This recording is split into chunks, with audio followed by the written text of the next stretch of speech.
주적 발언 이 논제의 시발점이 대통령이 될지도 모르는 분이 공개적으로 그렇게 발언을 했단 말이죠. 근데 처음에 그 발언을 할 때는 근거 없이 그 얘기만을 했기 때문에 많은 논란이 있었다고 생각을 하고 그렇기 때문에 이렇게 진지한 해석들이 많이 생겼다고 생각을 해요. 근데 주적은 맞아요. 근데 이게 대통령은 안보관도 투철해야 되지만 평화통일을 하려면 북한을 상대로 외교를 해야 되는데 대화. 이미 대화를 하기 전에 서로에게 불신감을 쌓아줄 수 있는 씨앗을 먼저 심어놓고 대통령이 됐을 때 뭘 하자고 접근을 한다고 하면은 이게 과연 말문이 투일까? 자, 오늘 우리가 이렇게 뜨겁게 논쟁하고 있는 키워드 주적. 자, 근데 이 싸움의 시작은 당시 윤석열 후보의 SNS 글이었죠. 이게 언어라는 거를 누가 발화하는지도 되게 중요한 거예요, 사실은. 언어가 또 그만큼 우리 사고의 확장을 방해하니까. 주적은 북한이란 말을 이 자리에 있는 뭐 우리가 했으면은 뭐 이런 정도는 아니었을 것 같은데 대통령 후보가 했다라는 거에서 이렇게 문제가 된 게 아니었을까라는 생각이 드네요. 맞습니다. 사실 이번 논쟁 이번이 처음이 아니에요. 지난 대선 때 유승민 후보가 당시 문재인 후보에게 이 질문을 재차했었습니다. 그런데 굳이 또 지금 문재인 대통령은 그 질문에 대해서 끝까지 답변을 하지 않아서 크게 논란이 된 바 있었습니다.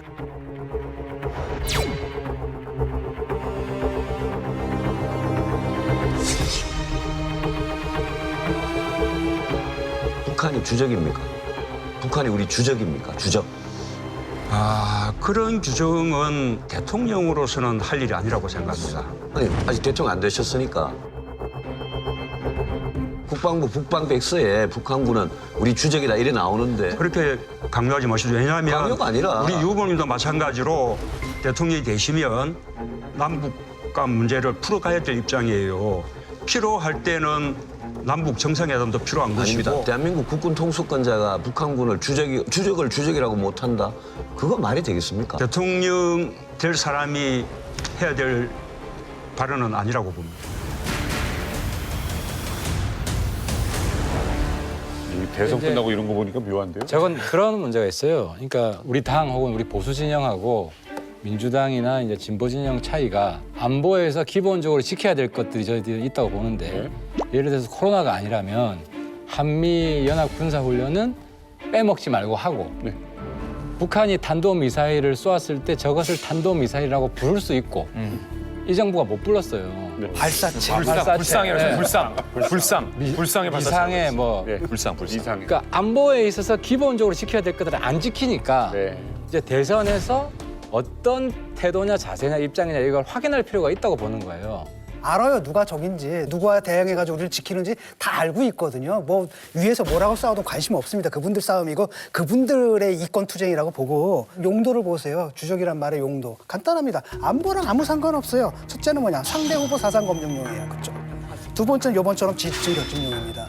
근데 이게 그냥 뭐 당에서라면 오케이인데 대통령의 직을 수행할 그 자리에 나온 분이라면 이런 무책임한 일을 해서는 안 된다고 봐요, 저는 동의합니다. 그러니까 정말로 튼튼한 안보 의식을 기반하고 북한을 대화와 협상의 대상으로 보는 동시에 우리의 안보도 튼튼해야 한다는 합리적인 안보관을 갖고 있는 분이 자 지금부터 국방백서에서 주적이라는 개념을 빼겠습니다.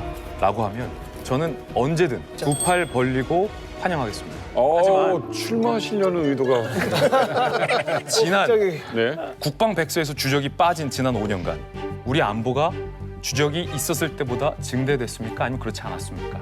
지금 이 시대에서 북한을 국방백서의 주적이라고 규정할 수 있는가라는 물음은 적어도 그때도 지금도 북한에 대해서 할 말 할 줄 알면서 언제든지 북한과 우리나라의 남북관계를 이끌 수 있는 제대로 된 지도자의 안보관이 있느냐라는 또 하나의 검증 질문으로 봐주실 필요도 있다라고 주장합니다.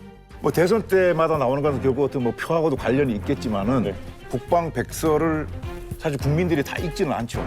읽으느라 마저 못 본 거예요. 네. 그러다 보니까 결국은 언론에 노출되는 이런 것을 보고 어떤 그 후보자들의 어떤 그 안보관이라든지 이런 걸 아마 판단할 수밖에 없을 텐데 군 외에는 논외로 하고 군 내부적으로는 그것이 돼야 되는데 이게 국방백서지? 네, 국방백서. 그것이 안 되니까 군 바깥에서 쓰는 건 얼마든지 뭐 안 써도 되는데 군 내부적으로는 뭔가 목표를 정해줘야 된다.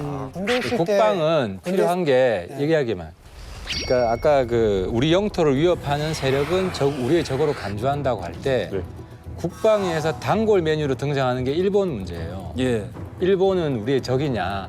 네. 왜냐하면 독도 문제가 있잖아요. 예. 네, 일본의 독도 도발은 갈수록 노골적으로 변하고 있습니다. 독도는 일본 고유의 영토지만 영유권을 주장하는 한국이 불법 점거하고 있다는 내용으로 바뀝니다. 외무성은 한술 더 떠 동해를 일본해라고 주장하는 동영상도 만들어 인터넷에 유포할 것으로 알려졌습니다.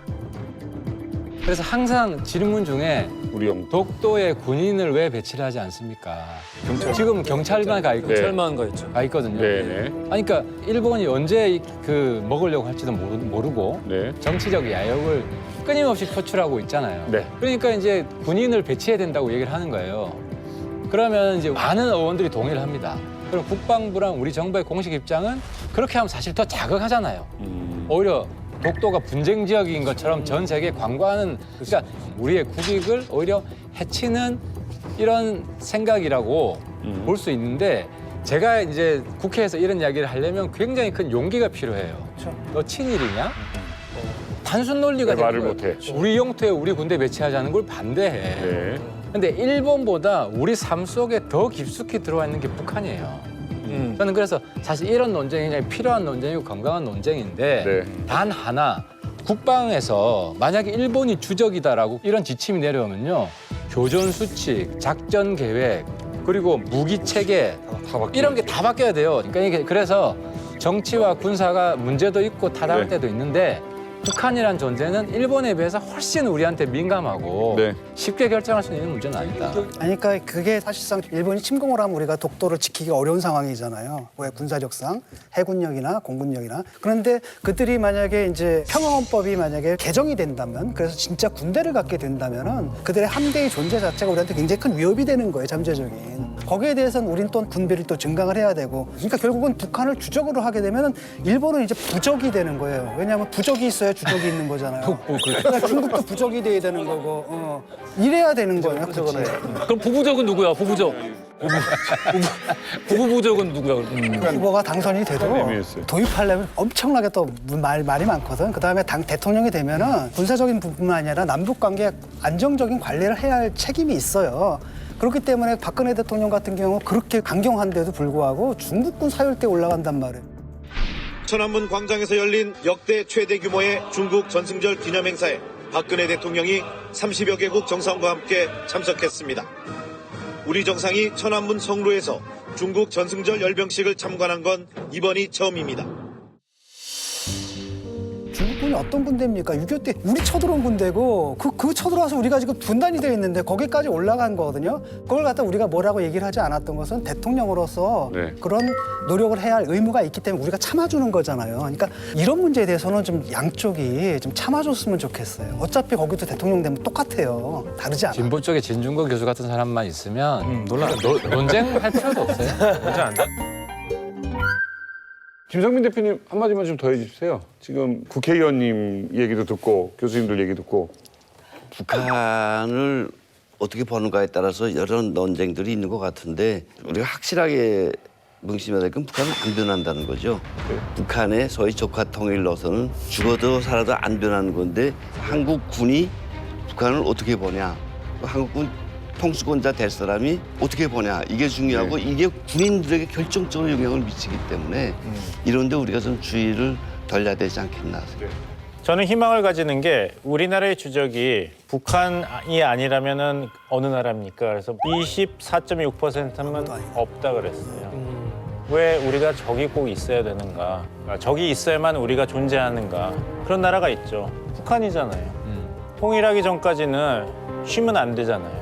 그게 북한의 존재 이유인데 우리가 꼭 북한하고 닮아가야 되는가? 네.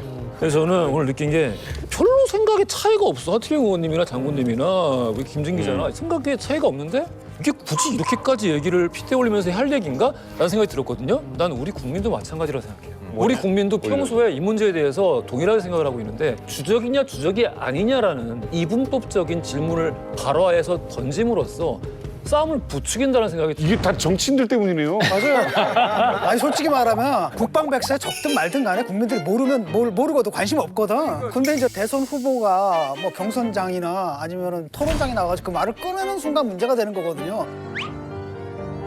오늘